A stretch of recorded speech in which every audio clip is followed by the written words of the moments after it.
তো এখানে ভিতরে কি স্কুল আছে? জি, আছে। সরকারি স্কুল? জি, স্বাস্থ্য ক্লিনিক আছে? জি। লক্ষ্মীপুরের রায়পুর উপজেলার উত্তর চরবংশী ইউনিয়নের প্রত্যন্ত জেলে পল্লীতে এখনও যোগাযোগের একমাত্র ভরসা ঝুঁকিপূর্ণ বাঁশের সাঁকো। কুচিয়ামোড়া, ফিশারিঘাট ও নতুন ব্রিজ এলাকা জুড়ে প্রায় ১৫টি সাঁকো দিয়ে প্রতিদিন জীবনের ঝুঁকি নিয়ে চলাচল করছেন প্রায় ৩০,০০০ মানুষ। উপজেলা সদর থেকে ১০ কিলোমিটার দূরের এই গ্রামে বসবাস প্রায় ২,০০০ পরিবারের।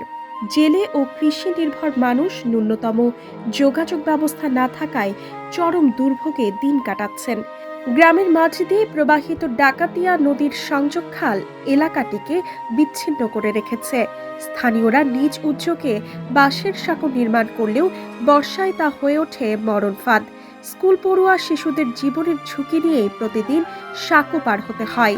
স্থানীয়দের দাবি, খাসেরহাট বাজার সংলগ্ন এলাকায় একটি স্থায়ী সেতু নির্মাণ করা হলে বদলে যাবে পুরো জনপদের জীবনমান। ২ নম্বর চরবংশী খাসেরহাট। জি। তো এই যে মানুষগুলো এই শাখো এই জায়গাটা যার নাম একই সাথে ২টা শাখো, এই শাখো দিয়ে কয়টা পরিবার আসা যাওয়া করে? যে এটা দিয়ে যাবো না আছে। এই তো ১,০০০। ১,০০০? জি। টাকা পড়ে। স্কুল আছে? জি, একটা স্কুল। সরকারি স্কুল আছে? সরকারি। ও, বাচ্চারা ঠিক মতো যায়? জি। শিক্ষকরা আসে? হুম। ও, আপনার বাড়ি কোথায়? আমাদের বাড়ি এই তো এটার বাড়ি এটার দক্ষিণ। এই যে নদীতে তো মাছ ধরা নিষেধ, যে নদীতে এখন তো নদীতে মার্চ মাছ এপ্রিল মাছ ধরা নিষেধ, ইলিশ মেঘনা নদীতে ইলিশ ধরা নিষেধ। তো এই ট্রলার এখন এই সব এখানে ইয়ে হয়ে যাবে, যে এগুলো আবার ফিরে আপনার বর্ষায় আইলে তখন চলবে।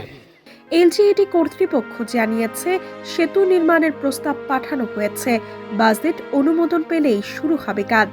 স্থানীয়দের প্রত্যাশা, দ্রুত টেকসই সেতু নির্মাণ করে নিরাপদ যোগাযোগ নিশ্চিত করা হোক।